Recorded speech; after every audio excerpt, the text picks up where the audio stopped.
नमस्कार दोस्तों, स्वागत है आपका परीक्षा चिंतन यूट्यूब चैनल में। आज की इस वीडियो में हम लोग हिंदी के टॉप 25 क्वेश्चन जो कि आपके कॉम्पिटिटिव एग्जाम में पूछे गए हैं, जूनियर इंजीनियर तकनीकी भर्ती 2016 में हिंदी में जो क्वेश्चन पूछे गए थे, साथ ही साथ आपके कॉम्पिटिटिव एग्जाम की दृष्टिकोण से महत्वपूर्ण है। री एग्ज़ाम जो है वीडियो का होने वाला है। कोर्ट से जो है रद्द कर दी गई है वैकेंसी, तो इसका री एग्ज़ाम जल्द ही जो है नोटिफिकेशन जारी कर दी है। साथ ही साथ एजीटीए एंड अदर वैकेंसी लेखपाल सभी में जो है हिंदी पूछे जाते हैं। उन सभी की दृष्टिकोण से महत्वपूर्ण हैं टॉप 25 क्वेश्चन जो कि कॉम्पिटिटिव एग्जाम में बार बार पूछे गए हैं। तो चलिए हम लोग देखते हैं। तो ये जो है महत्वपूर्ण है और यूपी ट्रिपल एस सीपेट का नया फॉर्म जो है वो जल्द ही जारी होगा। मई में फिर से आ जाएगा 2022 का। तो उन सभी में जो है हिंदी पूछा जाएगा, तो उसके स्कोर से महत्वपूर्ण है। तो वीडियो को लास्ट तक देखिएगा और कमेंट करके ज़रूर बताइएगा आपका स्कोर कितना है। और इसके अलावा बी एड इंट्रेंस एग्ज़ाम जो होता है वहाँ पे भी हिंदी के क्वेश्चन पूछे जाते हैं, उनके लिए भी महत्वपूर्ण है। तो कमेंट करके ज़रूर बताइएगा आपका कितना सही होता है क्वेश्चन, और क्वेश्चन की संख्या अगर बढ़ानी हो तो वो भी बताइए कमेंट करके कि क्वेश्चन की संख्या बढ़ा दी जाएगी। तो चलिए, पहला क्वेश्चन जो है इसमें पूछा गया है, निम्नलिखित में से क वर्ग का उच्चारण स्थान कौन सा होता है। तो ये जो है ये क्वेश्चन इससे हमेशा फिक्स होता है। आपका कोई भी कॉम्पिटिटिव एग्जाम हो, वहाँ पे जो है वर्णमाला से संबंधित जो है आपके कॉम्पिटिटिव एग्जाम में पूछा जाता है, हिंदी वर्णमाला से। तो वहाँ पे पूछा जाता है कि इनके बोलने का स्थान कौन सा है, स्पर्श व्यंजन कौन से हैं। इस तमाम तरीकों से जो है प्रश्न में पूछे जाते हैं।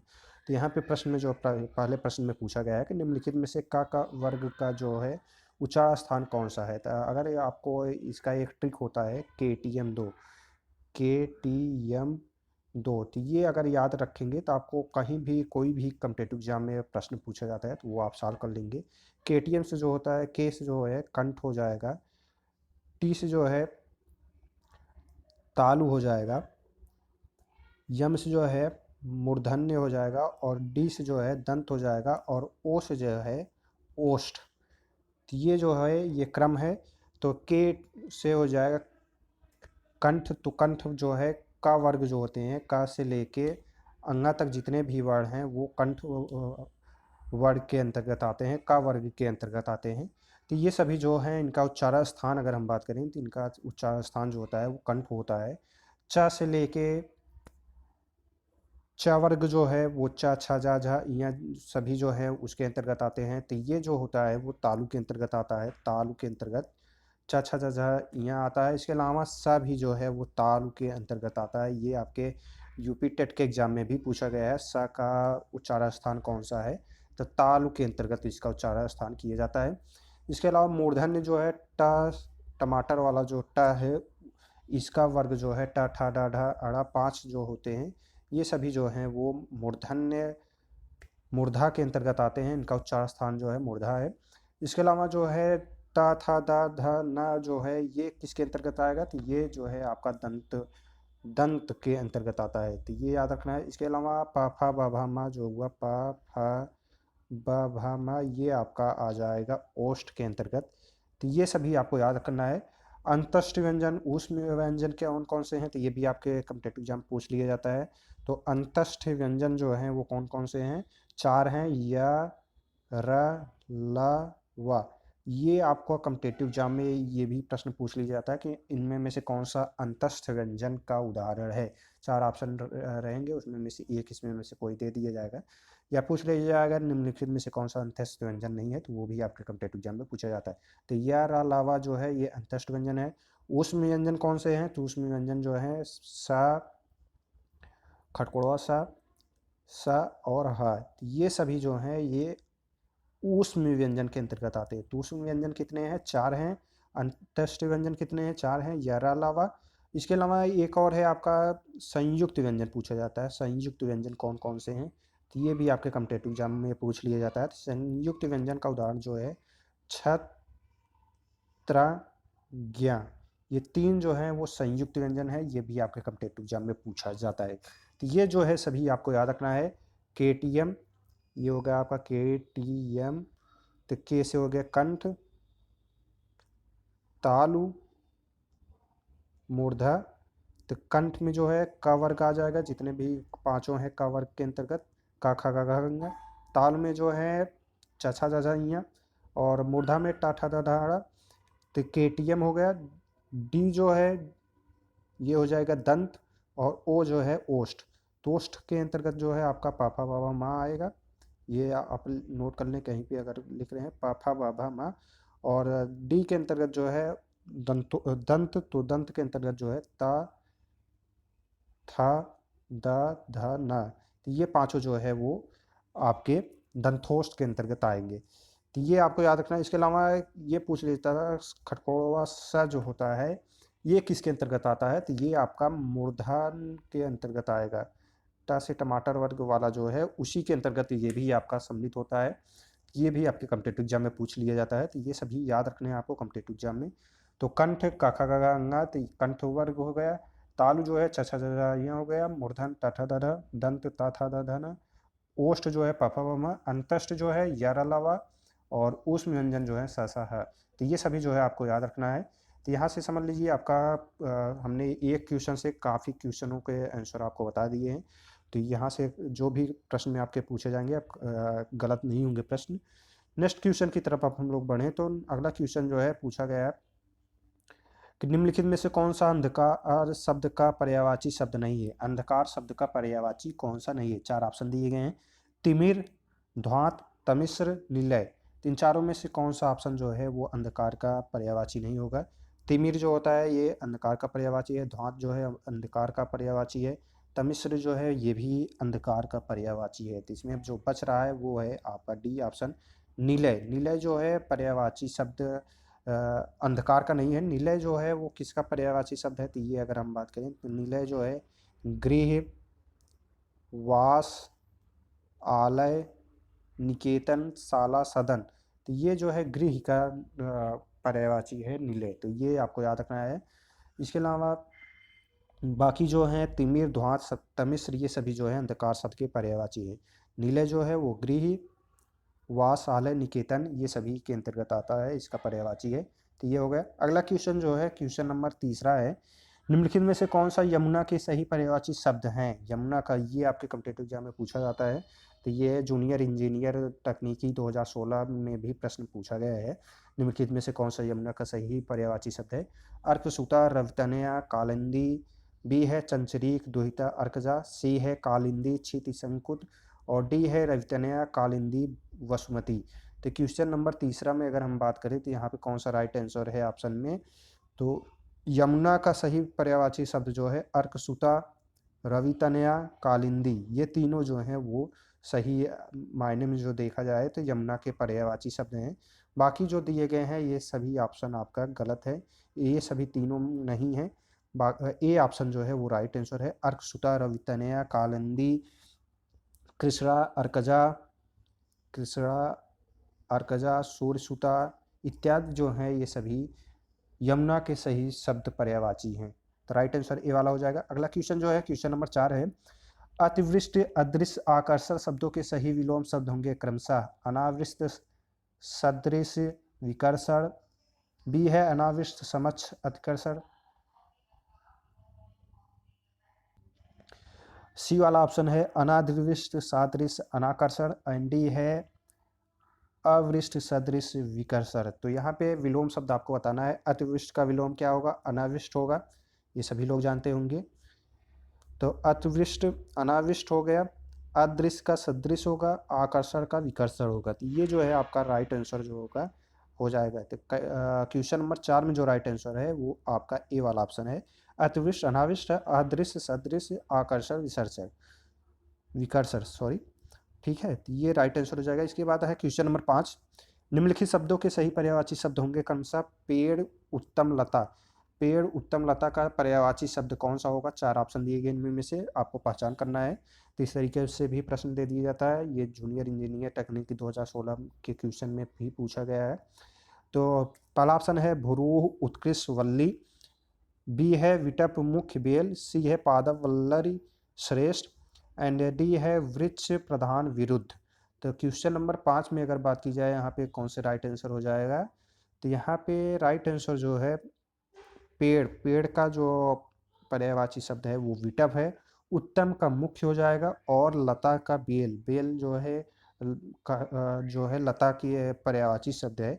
तो राइट आंसर जो है यहाँ पे बी वाला ऑप्शन जो है वही सही राइट आंसर होगा। सही पर्यायवाची अगर देखी जाए तो यही है, पेड़ उत्तम लता का विटप मुख्य बेल। अगला क्वेश्चन जो है क्वेश्चन नंबर 6 है।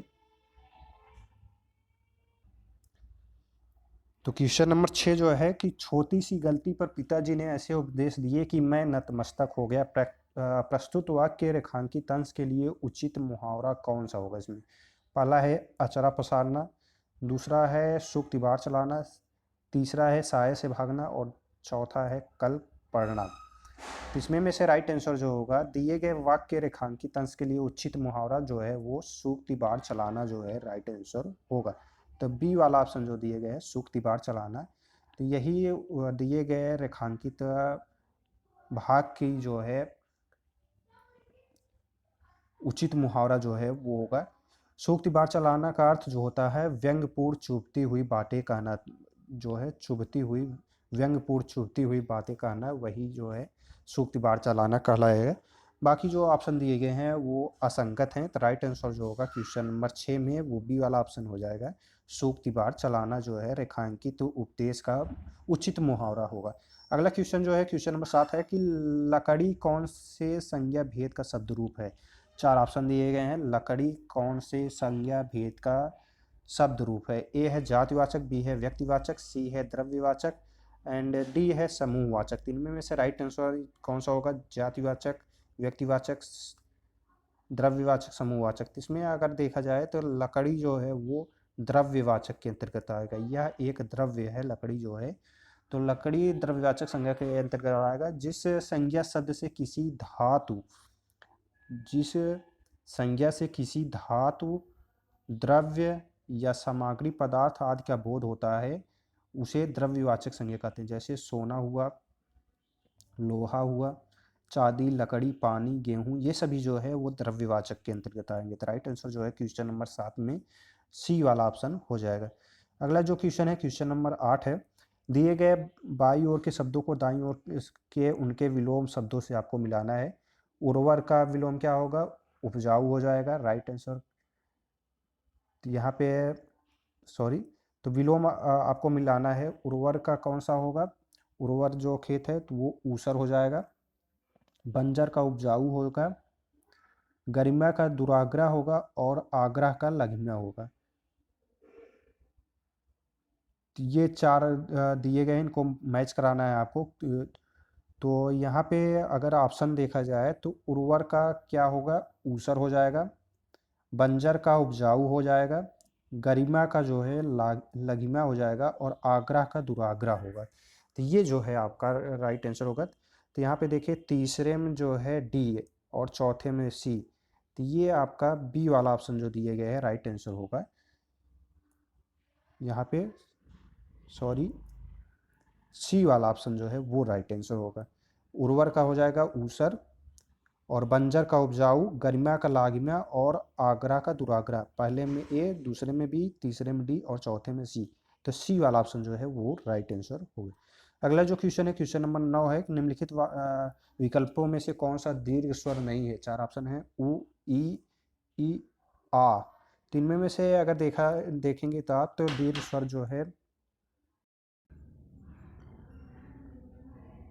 तो इसमें पूछा जा रहा है कि निम्नलिखित विकल्पों में से कौन सा दीर्घ स्वर नहीं है। 4 ऑप्शन जो हैं, तो अगर देखें हिंदी में स्वर वर्णों की संख्या कितनी है, तो ये भी आपके कॉम्पिटिटिव एग्जाम में पूछ लिया जाता है कि हिंदी में स्वर वर्ण कितने हैं। तो 11 स्वर वर्ण जो हैं हिंदी में होते हैं और जिनका वर्गीकरण जो है 3 प्रकार से किया गया है: ह्रस्व स्वर, दीर्घ स्वर और संयुक्त स्वर। 3 तरीके के स्वर होते हैं।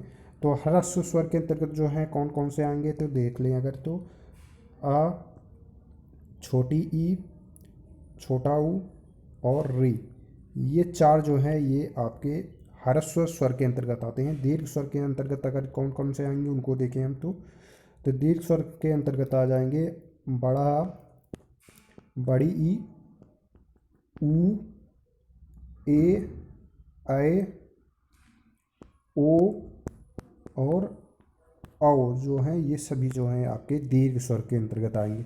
संयुक्त स्वर कौन कौन से हैं, तो ए, ऐ, ओ, औ, ये चार जो हैं वो संयुक्त स्वर के अंतर्गत आते हैं। और कॉम्पिटिटिव एग्जाम में आपके पूछ भी लिया जाता है कि संयुक्त स्वर कौन से हैं, निम्नलिखित में से संयुक्त स्वर कौन सा है। तो ये जो है ऑप्शन में जो दिया गया है ए ओ औ, ये सभी जो हैं संयुक्त स्वर के अंतर्गत आएंगे।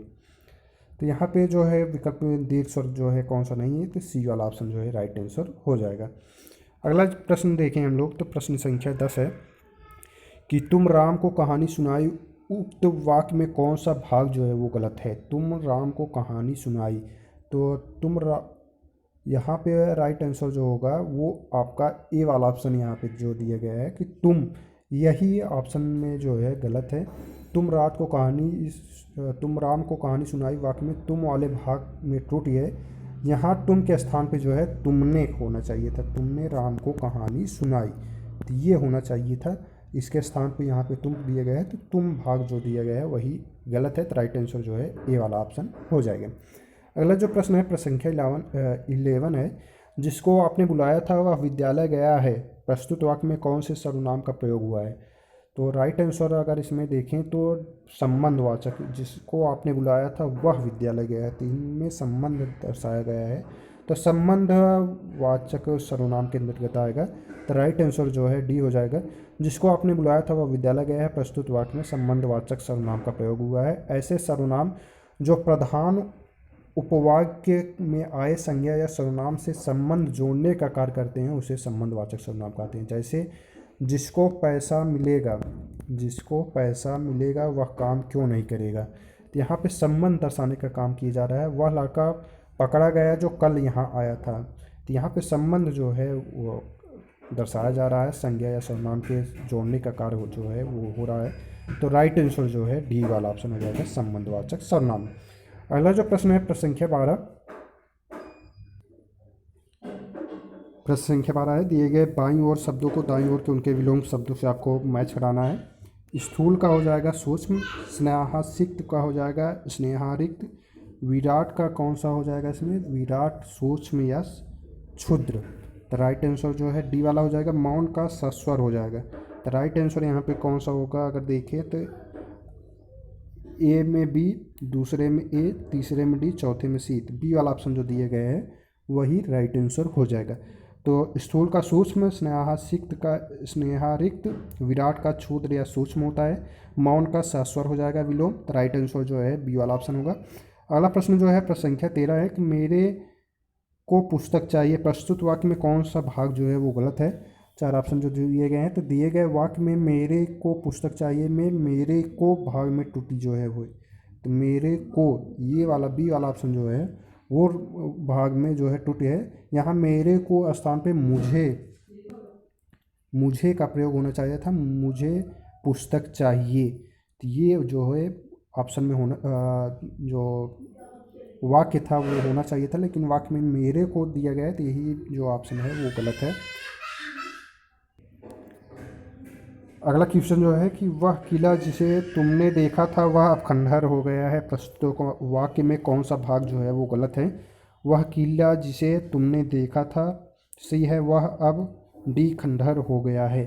तो ये चारों ऑप्शन में देखा जाए तो राइट आंसर यहाँ पे कौन सा होगा, तो दिए गए वाक्य में वह किला जिसे तुमने देखा था वह अब खंडहर हो गया है में वह अब जो है ये वाला भाग जो दिया गया है वह अब, ये वाला भाग में त्रुटि जो है वो है। इसके स्थान पे जो होना चाहिए था अब का प्रयोग की उपयुक्त होगा, वह अब के स्थान पे अब का प्रयोग जो है वो उपयुक्त होता।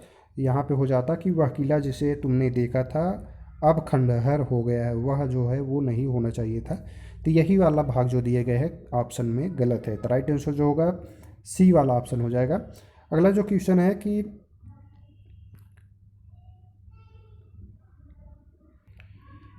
मस्ती में गाड़ी चला रहे सुमोन के सामने अचानक ट्रक आ जाने से वह गहरी नींद से जाग गया। प्रस्तुत वाक्य के रेखांकित अंश के लिए उचित मुहावरा कौन सा होगा। अपना रंग दिखाना, दूसरा है गिरह बांधना, सी है साय से भागना, एंड डी है तंद्रा भंग हो जाना। तो राइट आंसर जो होगा इसमें तंद्रा भंग हो जाना जो है राइट आंसर हो जाएगा। डी वाला ऑप्शन जो दिया गया है राइट आंसर होगा। अगला जो क्वेश्चन है क्वेश्चन नंबर 16, लोकोक्तियों को उनके सही अर्थों से मिलान करना है। मान न मान मैं तेरा मेहमान, इनको आपको मिलान करना है। दूसरा है सुनिए सबकी करिए मन की। तीसरा है काला अक्षर भैंस बराबर। चौथा है जैसे नाथ नाग नाथ वैसे सांप नाथ। तो यहाँ पे जो है अगर हम देखें तो राइट आंसर मान न मान मैं तेरा मेहमान जो है ज़बरदस्ती गले पड़ना। तो पहले का सी हो जाएगा। सुनिए सबकी करिए मन की, अंतःकरण की बात को जो है आपको माननी चाहिए, ये हो जाएगा दूसरे में डी ऑप्शन। तीसरा जो है वो हो जाएगा आपका पहला बिल्कुल अनपढ़, और ये हो जाएगा दोनों ही दुष्ट। तो पहले का सी, पहले में सी जो है ऑप्शन यहाँ पे अगर यहाँ से देख लेंगे, अगर सभी नहीं आ रहे हैं तो वो 2-3 आप अगर ऑप्शन में मिलाएंगे तो यहाँ से भी आप टिक लगा सकते हैं। तो राइट आंसर जो है डी वाला ऑप्शन हो जाएगा। अगला जो क्वेश्चन है क्वेश्चन नंबर 17 कि हम और तुम और श्याम को अवश्य जाना है, उक्त वाक्य में कौन सा भाग जो है वो गलत है।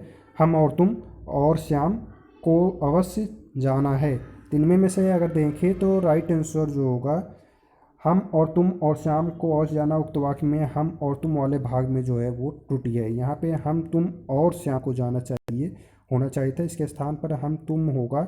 इस प्रकार हम लिख सकते हैं कि हम तुम और श्याम को अवश्य जाना है। तो राइट आंसर जो है यहाँ पे हम और तुम, यहाँ पे और जो लग गया है इसके कारण ये वाक्य जो है गलत है। अगला जो क्वेश्चन है क्वेश्चन नंबर 18 मुहावरों को उनके सही अर्थों से मिलान करें। आंचल पसारना, प्रार्थना करना, उड़ती चिड़िया पहचानना, मन की बात जान लेना, कंचन बरसना, लाभ ही लाभ होना, कमल तोड़ना, बहुत अच्छा लिखना। तो यहाँ पे क्वेश्चन नंबर 18 में आंचल पसारना जो है प्रार्थना करना हो जाएगा। उड़ती चिड़िया पहचानना, मन की बात जान लेना। कहते नहीं है कि उड़ती चिड़ियों को हम पहचान लेते हैं, उनके कहने का मतलब होता है कि जो आपके मन की बात है वो भी हम जान सकते हैं। तो ये हो जाएगा। इसके अलावा कंचन बरसाना जो है लाभ ही लाभ होना, ये भी हो जाएगा, सही है। कमल तोड़ना, बहुत अच्छा लिखना, कहते हैं कि ये वो बहुत ही अच्छा जो है लिखता है, कमल तोड़ के लिखता है, इस तरीके से जो है उपमा जो है वो दी जाती है। तो कलम तोड़ना जो है बहुत अच्छा लिखना हो जाएगा यहाँ पे। तो ये हो गया, तो राइट आंसर जो है ए वाला ऑप्शन हो जाएगा। अगला जो क्वेश्चन है यहाँ पे क्वेश्चन नंबर 19 निम्नलिखित शब्दों के सही पर्यायवाची शब्द होंगे क्रमशः ब्रह्मा, सेवक, ग्रीष्म, इनके जो पर्यायवाची हैं वो कौन से होंगे। तो यहाँ पे देखें तो ब्रह्मा का पर्यायवाची जो होता है चतुरानन होता है, सेवक का पर्यायवाची जो है भृत होता है, और ग्रीष्म का निधाग होता है। तो राइट आंसर जो है सी वाला ऑप्शन इसमें राइट आंसर होगा। अगला जो क्वेश्चन है क्वेश्चन नंबर 20 है कि निम्नलिखित को दाएं ओर से विलोम से आपको जो है मिलान करना है। गणतंत्र का क्या हो जाएगा, परतंत्र, गणतंत्र का राजतंत्र हो जाएगा। दूसरा हो स्वतंत्र का परतंत्र हो जाएगा, वैतानिक का वैतानिक हो जाएगा, दहन का समन हो जाएगा। तो राइट आंसर जो है सी वाला ऑप्शन जो दिए गए इसमें राइट आंसर हो जाएगा। गणतंत्र का राजतंत्र होता है, स्वतंत्र का परतंत्र होता है, वैतानिक का वैतानिक, दहन का समन हो जाएगा। अगला जो है ये गद्यांश से संबंधित प्रश्न है। तो ये गद्यांश अगर एक बार हम लोग देख लेते हैं कि भारतीय राष्ट्रीय नेता मोहनदास करमचंद गांधी का जन्म 2 अक्टूबर 1869 को पोरबंदर के कठियावाड़ में भारत में होना। महात्मा गांधी के नाम से पुकारा जाता है। उनकी पढ़ाई लंदन इंग्लैंड से पूरी हुई, परंतु वर्ष 1893 में वे दक्षिण अफ्रीका चले गए, जहां वे 20 वर्षों तक भारतीयों के साथ रहे। प्रश्न देखें अगर हम उस तरीके से जो है पूछा जाता है, आपके गद्यांश दिए जाते हैं उनसे भी प्रश्न पूछे जाते हैं। तो दक्षिण अफ्रीका में महात्मा गांधी ने किसके खिलाफ जो है वो लड़ाई लड़ी थी। तो भारतीयों के खिलाफ अन्यायपूर्ण कानून, मांसाहार, स्थानीय जनसंख्या, पुर्तगाली साम्राज्यवाद। तो राइट आंसर जो होगा भारतीयों के खिलाफ अन्यायपूर्ण कानून। तो दक्षिण अफ्रीका में महात्मा गांधी ने भारतीयों के खिलाफ अन्यायपूर्ण रंगभेद कानून के खिलाफ जो है उन्होंने लड़ाई लड़ी थी। तो राइट आंसर जो है बी होगा। तो अगला जो प्रश्न है प्रश्न संख्या 22 स्वतंत्रता प्राप्त करने के लिए गांधी ने किन नीतियों की वकालत की थी। हिंसा का प्रयोग किए बिना भेदभाव के खिलाफ लड़ना, सरलता, शाकाहार तथा उपवास। सी है अतिशय तथा अत्याचारी कराधान के खिलाफ विरोध। डी है स्वराज होम रूल आंदोलन में सक्रिय भागीदारी। तो क्वेश्चन नंबर 22 में अगर राइट आंसर जो है वो हो जाएगा ए वाला, हिंसा का प्रयोग किए बिना भेदभाव के खिलाफ लड़ना। तो अगर हम इसको देखें यहाँ पे पैराग्राफ में, अगला जो है कि दक्षिण अफ्रीका से वापस लौटने के तुरंत बाद गांधी ने अपना समय कैसे व्यतीत किया। उन्होंने भेदभावपूर्ण कानून के खिलाफ लड़ाई लड़ी। बी है उन्होंने स्वराज होम रूल आंदोलन को संगठित किया। सी है उन्होंने नमक निर्माण के खिलाफ जो है लड़ाई लड़ी दी है, उन्होंने स्थानीय झगड़ों को सुलझाया। तो यहाँ पे अगर देखें तो क्वेश्चन नंबर 23 में राइट आंसर जो है उन्होंने स्थानीय झगड़ों को जो है सुलझाया, तो राइट आंसर डी वाला ऑप्शन जो है वो हो जाएगा। गांधी जी जो थे जब 46 वर्ष की आयु में भारत लौटे तो उन्होंने पूरे देश की यात्रा आरंभ की और कई स्थानीय विवादों को निपटाने में जो है वो मदद की, तो राइट आंसर डी वाला हो जाएगा। अगला क्वेश्चन जो है क्वेश्चन नंबर 24 पैराग्राफ में अगर देखेंगे तो वहाँ पे दिया गया था, प्रस्तुत अनुच्छेद में महान आत्मा पद के लिए कौन से एक शब्द का प्रयोग हुआ है? राष्ट्रवादी, महात्मा, अहिंसक, आध्यात्मिक। महात्मा जो है महान है जो आत्मा, उसे महात्मा कहा जाता है, तो राइट आंसर जो है क्वेश्चन नंबर 24 में बी वाला ऑप्शन जो है वो राइट आंसर हो जाएगा। अगला जो है क्वेश्चन नंबर 25 कि महात्मा गांधी किसके अग्रगामी थे? सत्याग्रह, छापामारी युद्ध, सी है दंगे और डी है शाकाहार। तो क्वेश्चन नंबर 25 में सभी लोगों को मालूम है महात्मा गांधी जो थे वो सत्याग्रह के अनुयायी थे, तो राइट आंसर जो है ए वाला ऑप्शन हो जाएगा। महात्मा गांधी सत्याग्रह या अहिंसक सविनय अवज्ञा के जरिए विरोध प्रदर्शित करते थे के अगुआ के रूप में उन्हें समय समय में एक बड़े राजनीतिक और आध्यात्मिक नेता बन गए। आज पूरी दुनिया में स्वतंत्रता संग्राम में सत्याग्रह का सर्वाधिक ताकतवर दर्शनों के रूप में जो है माना जाता है, तो सत्याग्रह या अहिंसक रूप से उन्होंने इसके अग्रगामी जो है वो महात्मा गांधी को कहा जाता है। तो ये कुछ महत्वपूर्ण 25 क्वेश्चन थे जो कि आपके कॉम्पिटिटिव एग्जाम की दृष्टिकोण से महत्वपूर्ण है। वीडियो आपको कैसा लगा कमेंट करके जरूर बताइएगा, सभी कॉम्पिटिटिव एग्जाम की दृष्टिकोण से महत्वपूर्ण है।